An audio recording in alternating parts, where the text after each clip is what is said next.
Future Sense is a podcast edited from the radio show of the same name, broadcast on Bay FM in Byron Bay, Australia at bayfm.org.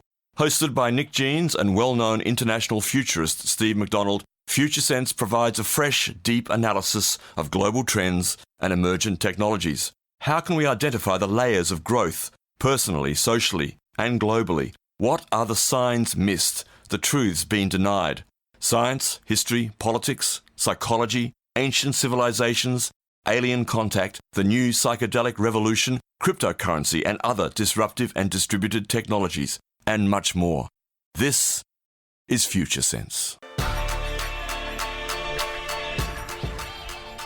And good morning to my co-host, Steve McDonald. This is Nick Jeans here, by the way. You probably know that, but Steve McDonald. Good morning, Steve. Good morning, Nick. Lovely to see you here this morning. Lovely to be back once again. You've got that weirdo T-shirt on again. It's, well, what should I say? It's my Erowid T-shirt. Erowid, yes. Yeah. Anagram for weirdo, I pointed out the other week too. It's I was like, there's something funny about this word. It's a made-up word. They made it up. I know. Yeah. I think they made it up from the word weirdo, clearly. But that's good. Nothing like being a weirdo in this world. For those of you who might not know, erowid.org is a wonderful online resource all about drugs.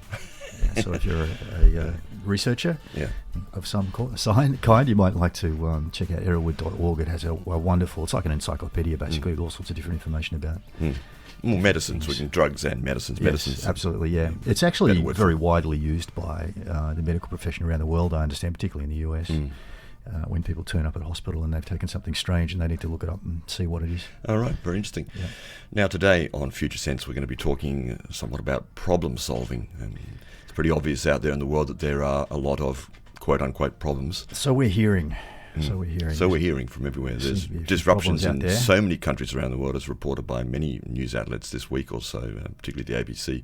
And growing dissatisfaction too. Growing dissatisfaction, yeah. So we're going to talk about how we approach problem solving from the point of view of the different value systems, and how when we move through the value systems, our problem solving strategies change. And we'll look in the first part of the show at the first tier value systems, so everything from hunter-gatherer through tribal, egocentric, authoritarian, corporate, scientific, industrial, and the emerging paradigm relativistic. And just see how the approach to problem solving changes. And then of course in the second half of the show we'll talk about second tier problem solving, which is just a whole new ball game again. Yeah. You're resonating right now on Future Sense with Steve McDonald and Nick Jeans. Yeah, you're tuned to Future Sense here with Steve McDonald and Nick Jeans here. We're talking today about problems and problem solving. And of course you can always text in on our text line here, 043734 1119, 0437 1119, and you can, it comes up on the screen here, anything you'd like to contribute to the conversation or bring our attention to, we're happy to receive. So, problems. I don't know if I have any. Yeah, I do. Yes, I do. What am I talking about? Yeah, we don't have enough time on today's show to discuss your problems, Nick. But, thank you very much. Let's look at the global problems instead. It's a shorter list. Yeah, shorter list. That's right. Thank you very much. The word problem actually comes, I discovered actually not that long ago, from the late 14th century, means it's pretty obvious, of course, a difficult question proposed for a solution, from the old French problème, and directly from Latin. A task, that which is proposed, a question. Also anything projecting, like a headland or a promontory or a fence or a barrier. That's interesting, isn't it? Yeah. And other things. And also literally a thing put forward. And it made me think about how whenever the idea of a problem arose, so to speak, more in the front of the mind somewhere, it sort of shows perhaps an evolution of thinking forward more in humanity from at some point in the past. I guess that's what we're going to look at, those different layers and how they've expressed that. Yeah, it's fair to say that our evolutionary driver is really oriented around problem solving, and it's being stretched, problems arriving that we can't solve, that has actually been provided attention for our development and our, at a personal level, and our evolution at a species level. So problems have been pretty important. And even just what you've just said there is quite challenging to a lot of thinking, I would imagine, that to think that that's actually what has driven us and still drives us forward as we evolve on this planet. Yeah, it is. And I think more enlightened folks look back on their life and sort of are grateful for the problems that have arisen, which have changed them, which have expanded Yes. them along the way. Yeah. Yeah. Is that a text coming in? Yeah, I've just been informed you saw my little chuckle there. Congratulations, 2 years of Future Sense this week. Oh, really? Yeah. Oh, my goodness. Thanks for that. Yeah, We'll have a party any minute. Yeah. Come on in, come on down. Wow. We'll do a cake, we'll do drinks or some other appropriate Wacko. medicines, and we'll enjoy ourselves. Celebration. It is a bit early for that sort of thing, but it's late somewhere in the world, that's for sure. And hello out there, by the way, anywhere else in the world if you're listening on our podcast, of course, and we'll come back to details about that a bit later. But thanks for joining us from wherever you are in the world, in the known universe and beyond. Yeah, exactly. So we're going to start out looking at first-tier value systems. So from a developmental point of view for individuals, we're talking about from the most basic behaviours that you would see in a newborn child right through our growth to a mature adult.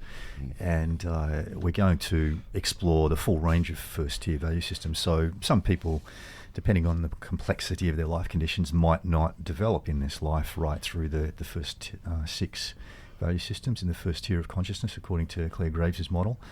And it really depends on the problems that they face, because the more complex the problems are, the more likely they are to have to be stretched to next level thinking and problem-solving approaches.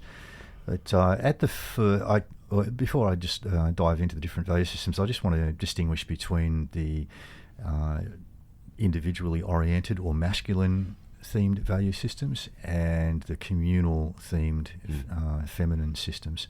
So we start out at a species level. I'll talk at hunter-gatherer, which is an individually oriented system, and then we progress to traditional tribalism, which is a feminine system. And you can see that those are two quite different ways of living, and you can imagine this is like a pendulum that swings backwards and forwards. And when we go one way, so when we go into traditional tribalism, the pendulum swinging to the communal side of the swing, and it will reach an extreme, and we'll start to feel like there's too much community and not enough individuality, and that can often feel kind of suffocating. And so that's the tension that then drives the pendulum back the other way, and then we swing back and we move to the next value system, which at a species level is egocentric or power-oriented, warlike, individually themed, of course.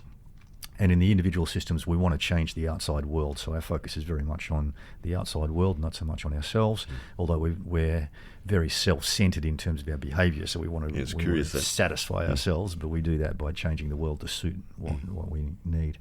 And in the communal systems, it's the opposite. So we are actually internally focused, and we want to conform. We want to know, how do I change myself to conform with the way the world is and the way I need to be. And there's an element of sacrifice in that, isn't there? There absolutely. In fact, Claire Graves used the terms self-expression for the individual systems and self-sacrifice for the communal systems. Yeah, and we're right now at the moment, in terms of speaking in a vast generalisation, the global paradigm that's dominant right now is a individually oriented system that's been all about changing the world. And haven't we changed it? We've done a great job of changing the world, and we've solved a lot of problems, which is the way this structure works, the way it is. We have. But in doing so, we create a whole raft of new problems, and it's pretty clear. And especially why we chose, I guess, this topic this morning is because clearly in the press there's a lot of articulation about the many disruptions and dissatisfaction, I think you said earlier, of people in many countries in the world with the systems under which they live, and understandably so. Yeah, that's right. And with the communal systems, we're looking to change ourselves, and you can see lots of evidence out there right now. People marching the streets, calling for change, and asking our leaders to change the way that they lead, and all those sorts of things. Very interesting. So often in terms of problem solving, often with the individual systems, because it's focused on satisfying your own needs and changing the world to suit yourself, the strategies often are based around manipulative behaviour, of trying to use raw force or strategy to cause other people to behave differently, or to change whatever it is that you need changed, and ultimately for personal gain to suit me. And in the communal systems, often or usually the problem solving is around conformity, urging conformity, telling people to abide by whatever moral law is normal for you. Yes. And sometimes they can also use force to impose that moral law as well. And in the first value system, which is at an individual level, we're talking about instinctive behaviour, and at a species level, hunter-gatherer type behaviour. So it's very much really just acting according to your needs and your instincts. And we're talking there about the old freeze, fight, or flight instincts. And there really isn't enough or isn't much data around this particular value set, because when Graves did his research back in the 50s and 60s, there really weren't any hunter-gatherers around for him to study. And he did a bit of a remote study of a tribe in the Philippines called the Tassidae tribe, but again, all the information that he gathered from them, as I understand it, was off the internet. So we really can't speak in too much detail to that, and I'm trusting that in the future, more science, better science will emerge. That'll allow us to understand that level of existence a bit better. Of course, the freeze, flight, and fight syndrome, if you will, is still, we still have that with us to some degree. I mean, it is embedded in us and kept there when necessary, and sometimes it is necessary to have those approaches to life. Probably we've all experienced that at some point, that we've spiraled down to that base level of existence and either found ourselves freezing or being extremely frightened and perhaps running away, or feeling inclined to fight and defend ourselves physically. And there are appropriate responses sometimes to life situations. They are, absolutely. And it's important in this discussion that we have around these value systems to understand that it's a completely dynamic system. So even if you might be living life normally at one of the relatively complex value systems, all it takes is a rapid change in your life conditions, which can happen in an instant. When you have something like a car crash or some sort of an accident or an emergency, and you can find yourself spiralling very, very quickly down to those lower order, more simple value sets. You're faced with a poisonous snake that just suddenly appears on your doorstep, you nearly step on, and then you're going to immediately go into one of those responses. Quite possibly, unless, of course, you're a snake catcher or something like that. Yeah, we know a few of those, and thank God you're out there, folks, because you're not me. I'm not you. And so the second system is the traditional tribal system. And we're talking about the kinds of tribes that you would find still living very happily according to these values in places like the highlands of Papua New Guinea, or certain places in Africa and Asia and other countries. And being a communal system, it's very much about conformity, and at that basic tribal level, it's about following the customs and ways of the ancestors. And so the problem-solving strategies are very much about referring to those customs and those old ways. And this is why in those societies, not following the customs is such an important thing, because it's tied to the very survival of the tribe through history, with long-term thinking. Yeah, I mean, that's the most important, is that the tribe survives, and if necessary, an individual may be sacrificed, so to speak, in one way or the other for the survival of the tribe. Yeah, being a communal system, it's all about community benefit. It's driven by community benefit, and people will sacrifice themselves because it's a self-sacrifice system. That's exactly right. And those problem-solving strategies are passed down through oral traditions, songs and stories, and instructions in those songs and stories about how to follow the natural cycles of nature and how to follow the ways that have always served us to survive through thousands, tens of thousands of years. And of course, there is a lot of wisdom in these that we can still source and resource. So it's not that they've passed away and disappeared and are not relevant anymore. They are relevant, as we see in the rediscovery of many of the great indigenous traditions, including in this country, and the respect that we're hopefully starting to afford to these value systems, which themselves have their own integrity within themselves totally. Yeah, absolutely. And just as we can spiral down to the basic survival hunter-gatherer values, we can also spiral down to everything in between. So sometimes this particular value set will be fully appropriate, in everyday life. It's these things aren't restricted to certain groups of people or certain races or certain locations. They're actually they apply to everybody, as far as we can see. Every time someone's tested or continue to research this developmental psychology model, they've always found that it seems to apply across all customs and cultures. Well, I guess even the family structure, the more traditional family structure, which we still have very much in many parts of the world, is in a sense this kind of tribal thing within that. That's the most important thing, that tribal gathering of the family itself. Yeah, that's right. You're tuned to Future Sense with Nick Jeans and Steve McDonald. Engage, emerge, activate, and spiral up. Just gone 9:36 here on Future Sense this morning with Steve and myself, and we're talking about problem solving. Yeah. And we're just going through the first tier value systems and looking at how they tend to solve problems. And there are a number of things that are common to all of the first tier value systems. One is that fear is a major driver of behaviour. So our fears, of course, change over time, but ultimately we're often driven by fear. And you see that, of course, in the daily news, because the mainstream news service pretty much is all about fear. And each value system has its own compulsions, so there are various compulsive behaviours that manifest depending on which value system we're in at the time. And as I said previously, it's a dynamic thing, so we can spiral up and down through these value systems depending on the complexity of our life conditions in the moment. Yeah.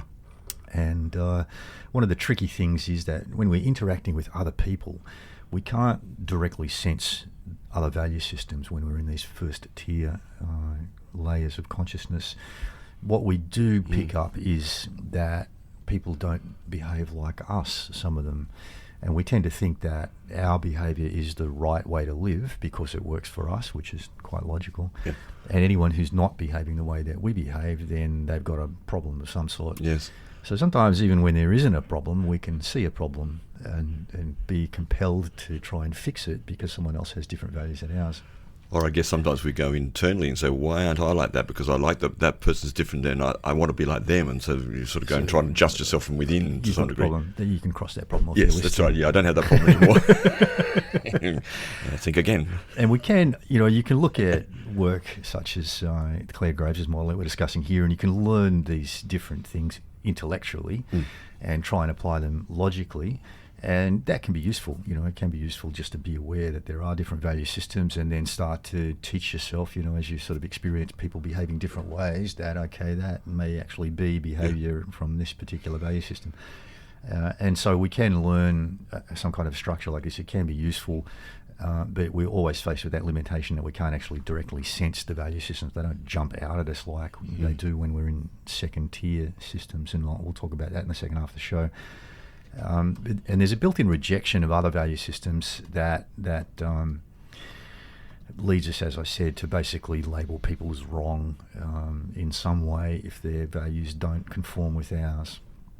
So we've spoke about the basic hunter-gatherer type values and then the tribal values, and we're on to the third layer now, which is what Claire Graves called egocentric, or a power-based value system where might becomes right. And this is individually based. It results from us being or feeling smothered in the tribal system and then busting out of that and wanting to do our own thing, which again is a perfectly logical sort of sequence of events.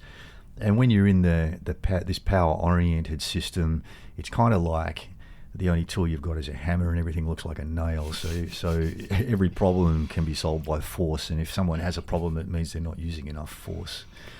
Yes. And so Hello, Chinese government, Hong Kong. Well, you know what? I have really noticed in Hong Kong that the Chinese government has been holding itself back miraculously. That's very true, miraculously. So that indicates a shift in their values, that they're able to restrain themselves, whereas in the past, of course, it hasn't been the case. And it's, this is part of basic human behaviour. It's not just related to China. There are many, many countries that have just relied on brute force to solve problems in the past and present and in the future as well. So it's the simple strategy at layer 3 is, okay, if it's not working, we need to use a bigger hammer or apply force a person to do what we want them to do, force the world to be the way that we want it to be. And ultimately, being an individually oriented system, the ultimate aim is to satisfy ourselves in some way. And it's also interesting to note that when we get put under pressure, often the tendency is to spiral down to a previous value system. And that again is a fairly logical sequence of events, because when everything's fine, we're living life according to the values that we mostly use, and then when we run into a problem, it kind of implies that our value system isn't working. And so the natural thing is to regress to a previous value system, and for some people that can mean spiraling down into this power-oriented kind of behaviour. And of course, we're seeing this happen at a global level right now, where clearly our modern scientific industrial values are failing us, and our systems that have been designed from that value set are not working so well, and so the tendency is to regress. And that's why we're seeing people regress to the fourth layer, which is very much a communal and conformist layer, and very rigid in its thinking around possibilities. Usually with layer 4, there's only one right way to do anything, and that one right way can depend on which particular authority that we subscribe to. So if it's a religious authority, then the rules, the list of rules, is being provided quite often by God herself or God himself. But it also can be, can be nationalistic, where it's the government that provides the rules. Any kind of authoritarian system can provide those rules for us. So in our problem solving, we're working from a strong moral imperative. And for each of the communal systems, because they are oriented around conforming in order to collaborate and live happily as a community, there's always a strong moral law that comes with it, a moral imperative. So the initial tendency for layer 4 is to try and I've run into a problem here, and if we're dealing with other people, the imperative is to urge those people to conform to our set of rules. Yes. You're not getting it right because you're doing it the wrong way. You need to do it the right way, and so there'll be an attempt to enforce compliance. And ultimately, being a communal system, the aim is community benefit again.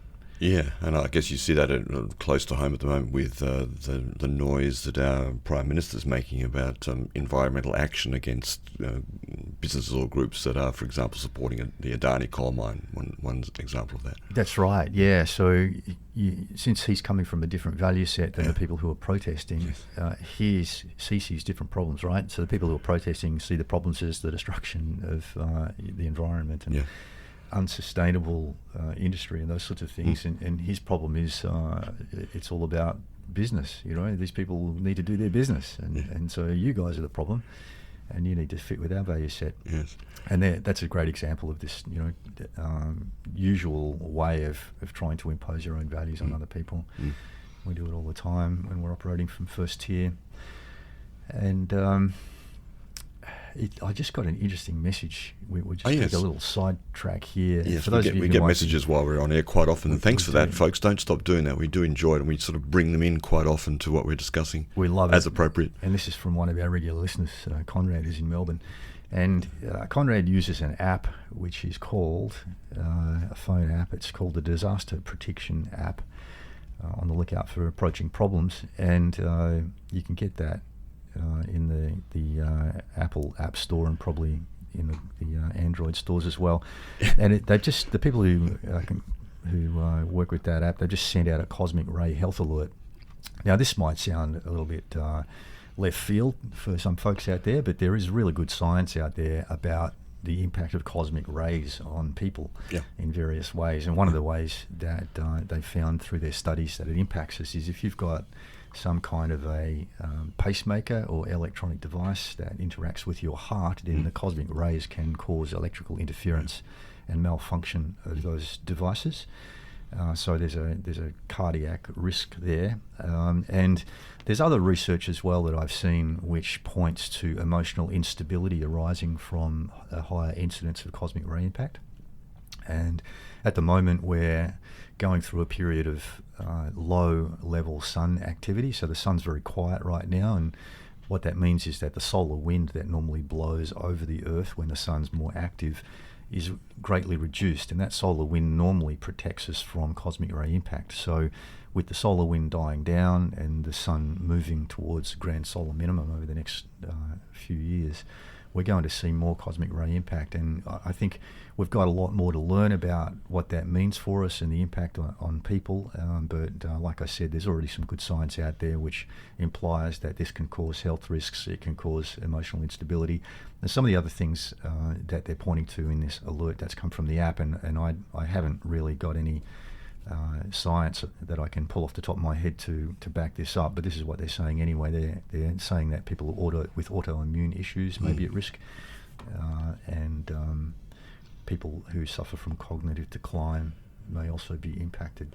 And it's fascinating, I guess, in terms of what we're talking about today in problem solving, that science is able to look at these, at cosmic rays, at sun activity, and much more than that, and the science is beginning to come in with regards to the influence on ourselves, on humans, on other life on the earth, and so forth.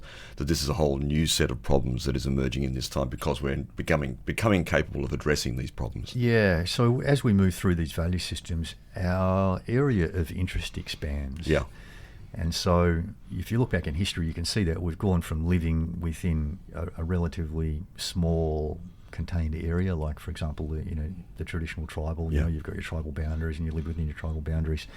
And then as we evolved through history, we eventually got to the point where we could sail around the world and figure out that the world was round. Most of us believe that now. What? And hang on. And then so we started thinking about all these other countries where we visited when we sailed around the world, and the fact that we're living on a planet with all these different countries, and there's more complexity and more issues for us to think about, and we're getting to the point now where our area of interest is expanding beyond the planet, fairly considerably. And we're thinking about going to Mars. And we're paying attention to things like cosmic rays that we maybe wouldn't have paid attention to previously. And for some people in value systems that don't extend that far, that where the area of interest really doesn't extend that far, then it's quite common for them to ridicule these things. And in fact, the word cosmic itself has been used as an adjective to describe things that are way out or ridiculous. Yes. So it even sounds a bit funny saying cosmic rays. It's funny in terms of that because the word, I often quote this, the word disaster is actually the word disaster, which means fallen from the stars, which means being out of alignment with the cosmic. So, we actually, from the past, we have the word in English that actually describes our relationship to the greater cosmos, in fact. That's right. And that when we're out of alignment, that's when things happen. Yeah, that's right. It's almost like somebody visited from other planets and told us about that at some time in the past, but who knows? Yeah. Who knows? Where were we? We were problem solving, weren't we? We were problem solving. Right. So, yes, we were talking about layer 4 and this really rigid thinking, very rigid set of rules, and the best way to solve problems is to make sure that everybody abides by those rules. And that is playing out at the moment as our modern scientific, industrial, corporate-controlled governments have regressed back down the spiral. They've gone rather layer 4, and now they're rigidly trying to enforce everything by listening to everything that we say, including this broadcast, I'm sure. Hello. Hello. Hello, Peter Dutton. How are you, mate? And I hope we're not seen as non-conformist by saying that, but this is the reality of what's going on right now. Oh, dear. So you can see how that behaviour plays out. As the problem gets more difficult, then we regress further. So first of all, from a modern viewpoint, we'll try the normal strategies of delicate manipulation and chasing profits and those sorts of things, and if they don't work, then we'll regress to being the rigid lawmaker and saying, well, these are really the rules and you should abide by them, and we're going to put cameras everywhere and listen to everything you say to make sure that you are abiding by the rules. And then, of course, if that doesn't work, the next step down the spiral would be to start going to brute force. Tanks in Tiananmen Square, for example, and the like. Exactly. Those sorts of things. So that's the way the script plays out in first tier. And thankfully, we're very close to moving beyond that right now. And this emerging paradigm, which we might talk about when we come back from the next break, is the last gasp of that first tier expression of human behaviour. Before we take a break, I just want to ask a question, because you were talking earlier about how we move forward, how we evolve by seeing something that someone's expressing a different value system, a different way of solving problems, and we see that, and it made me think of the mirror neurons, which were discovered in 1992 by Giacomo Rizzolatti, and this whole in macaque monkeys, and there's a few creatures, and of course humans being the ones that clearly use these neurons to replicate, to see something that works, and replicate and move forward. And that's a really major piece, actually, I think, in the human brain that enables us to see something that's different from us,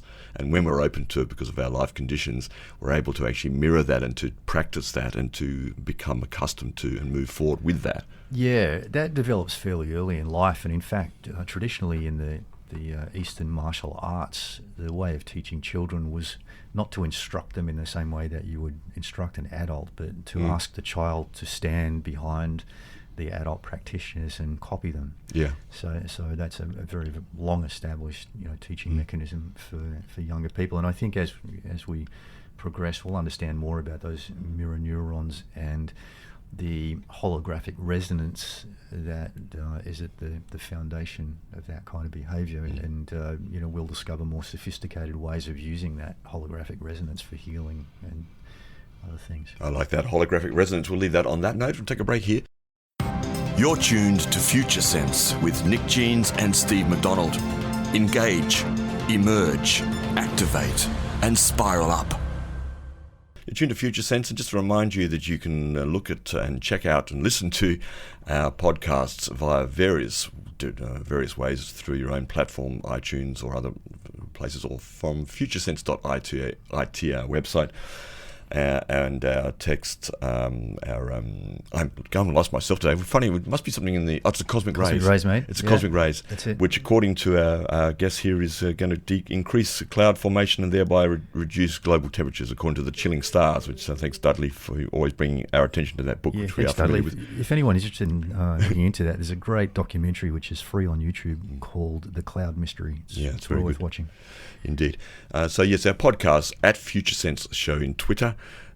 We have a Facebook page for Future Sense, and also on the Bay FM page, the program page for Future Sense, you can listen to the whole show, which includes all the music and everything else. The edited versions are available a couple of days after via, as I said, the website futuresense.it or the Twitter account at Future Sense Show.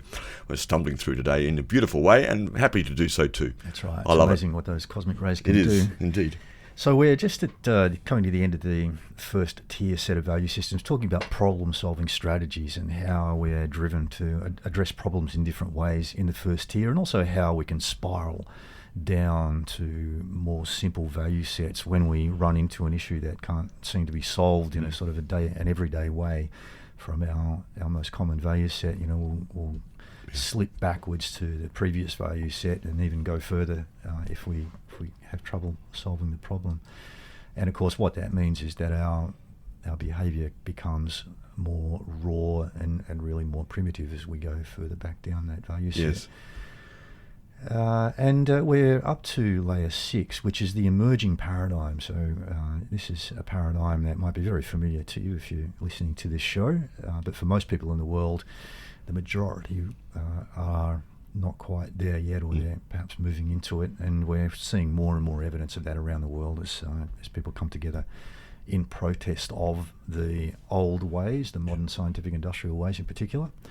So that's telling us that more and more people are being driven by the complexity of their life conditions to change their worldview, change their values. And they're becoming more sophisticated in some ways. At sometimes those rebellions, we were talking to a good friend of ours last night, part of the Adani protests, for example, and about the quite sophisticated structure of the protests there, and also some of the problems that are emerging within that structure as well. That's right, yeah. Hi, Georgie, if you're listening. Yeah. Georgie was saying that these layer 6 values that we're just about to talk about, are quite prominent from her experience. And one of the common problems that can arise in communities where layer 6 values are the dominant value system arises from the tendency to want to have ultimate equality, where everybody has access to everything, everybody can have their say, everybody can be free to do what they feel is right.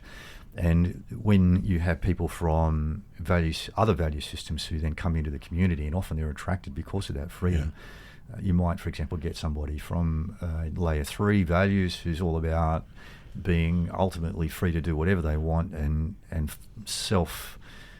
consumed to the point where they at layer 3, that by definition they don't have the capacity to really consider their impact on other people. Yes. Before they act. They tend to be very, very impulsive, and so you get these unexpected kind of problems that crop up. And because in the first tier we tend to work on the assumption that everybody's like us, and we're not really aware that there are different value systems, and when we bump into them, we obviously know that they're different than ours, but we tend to kind of judge them or label them as being wrong, or assume the person's got a problem.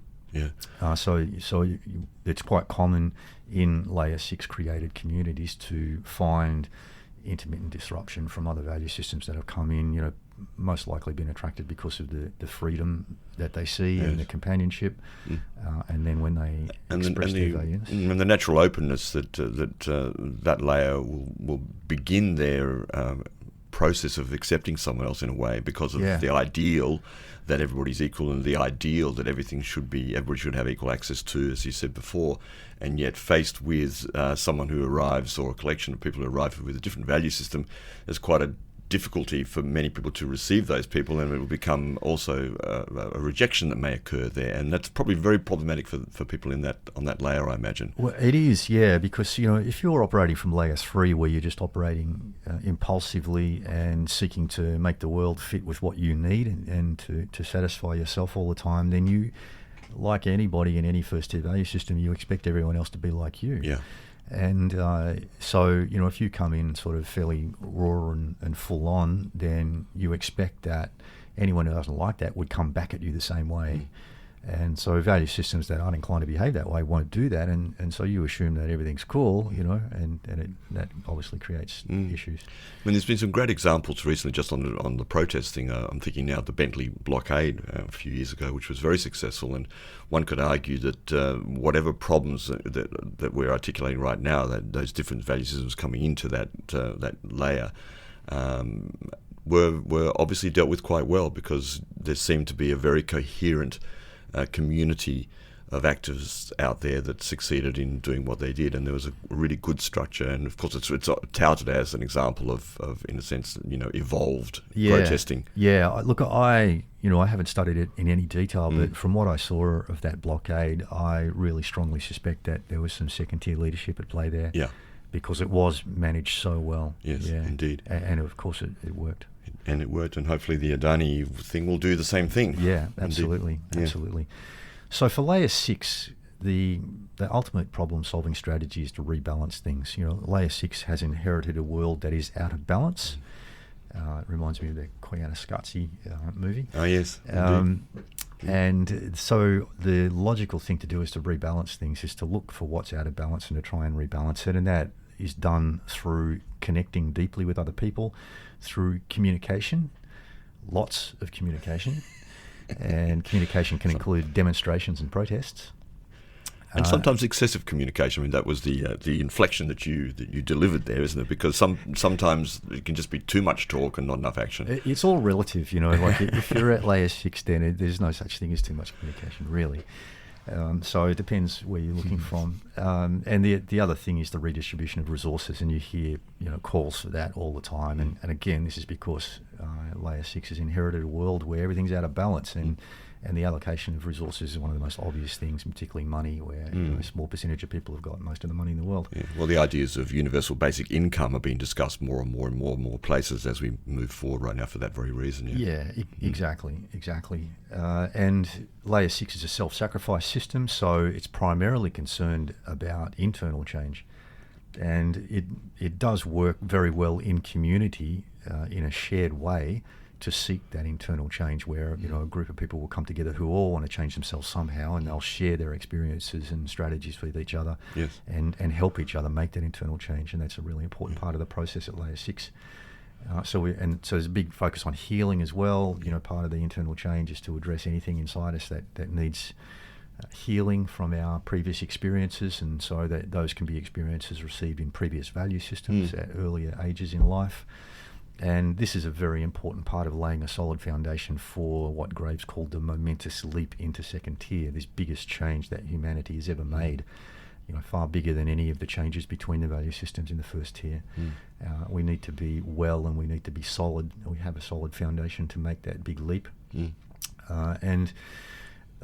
Being a self-sacrifice system, it's not overly focused on changing the external world. I mean, there'll be a lot of talk about that. There'll be a lot of protests and demonstrations and calls for changing the external world, but it's not a value system that is primarily focused on that. And that's not to say that it won't and it is not already changing social systems and those sorts of things. It certainly is.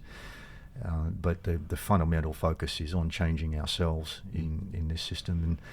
often the external change will come through things like closer community bonds, sharing resources in community, and those sorts of things which just naturally lead to external changes. Yeah, I think as you're speaking there of obvious examples like men's groups and women's groups arising in the last generation or so. Men's groups particularly from Robert Bly's book Iron Man a number of years ago, but that idea of men sitting down together and actually being more honest, more authentic, and trying to deal with the problems that they're having in their life with the women, the family, the whatever, in their jobs, their careers, all of those parts of their own, of the male psychology, and the same on the female side, the sort of empowerment, the re-empowerment of the feminine. Yeah, it's interesting when you look at these individual and communal value systems, which you can also call masculine and feminine, and in the modern era, it would seem to be very, very problematic for women, and there was this big thing about the glass ceiling and how do women get into leadership positions, all that kind of stuff. And now that we're moving into a communal feminine system, it's like the shoe's on the other foot, and the men are talking about how do we be men in this new way of being human. We need to get together and talk about that and figure it out. Yeah, it's a topic actually, the male and female one, we probably should explore in depth at some point. I think there's quite a lot of feedback we get from people regarding this too. Yeah. So yeah, we should look at that. Yeah, we might have to see if we can get some experts to come in and talk to us about that. We have a text in actually from George Ciatis, one of our regular listeners. G'day, I think George. also in Melbourne. How you doing, mate? Talking about Bobby Klein's I Ching, which we often refer to on Mondays, not today so far. He says the message for today had an interesting message about change. You and your environment change constantly. What does not change is that your soul needs constant nourishment. Important lesson to remember when considering problems is to look after yourself in the process of solving them, which may include a healthy dose of future sense. Well, thank you very much. Thanks, recommended. George. Recommended, although the host is not a doctor. No, that's right. Yeah. Thanks, George. That's great. Very, very good advice. And we do enjoy Bobby's weekly messages that he sends out. Yeah. Yes. And we in the news recently there was a story about a community in upstate New York at a town called Kingston. That's doing some interesting stuff, Nick.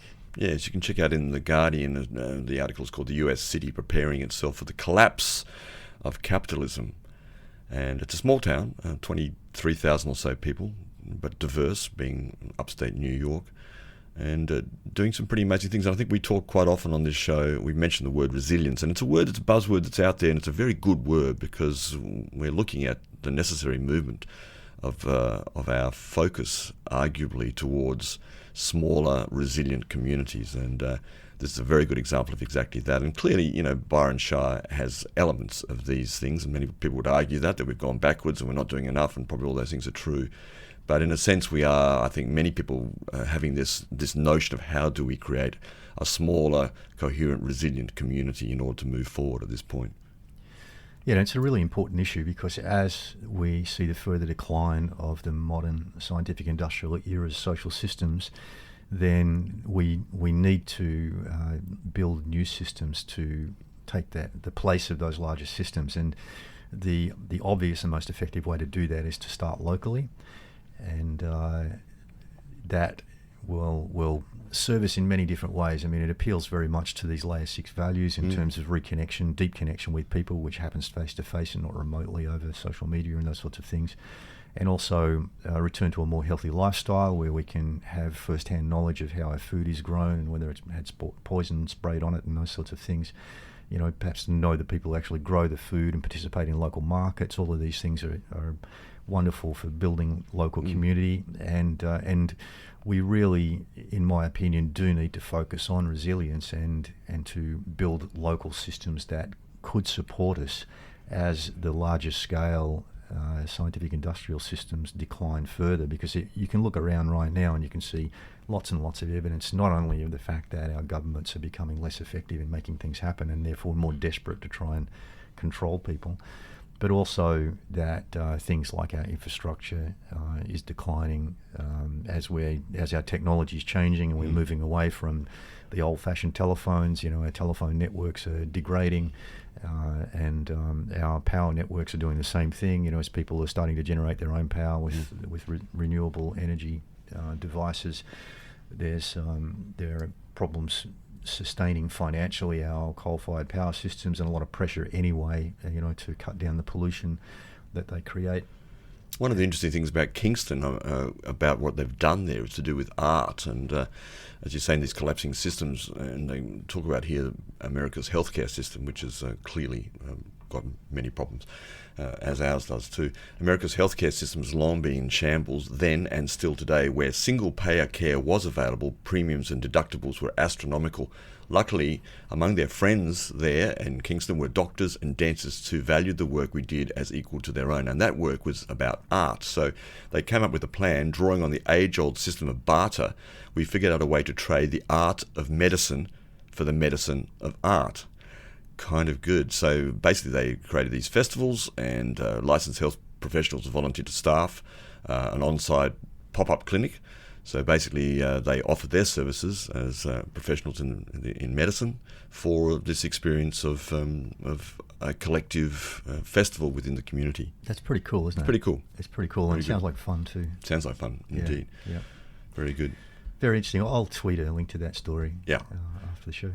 Thanks for all your texts. We're not going to address them all. Just a couple of things here. The Bentley blockade we mentioned before was modelled on and directed by the leaders of the Terania Creek Rainforest Logging Blockade, the first Protect Our Forests direct action campaign. Yes, that's a good point, and some of those old folks who really did a great job then and carried those, what they learnt forward into a recent action like that. That's right, and them old folks, they were pioneers of Layer 6, back then. Absolutely. And so it's quite logical that they may be some of the first to move into applying second-tier principles to this stuff. You've been listening to Future Sense, a podcast edited from the radio show of the same name, broadcast on Bay FM in Byron Bay, Australia, at bayfm.org. Future Sense is available on iTunes and SoundCloud. The future is here now. It's just not evenly distributed.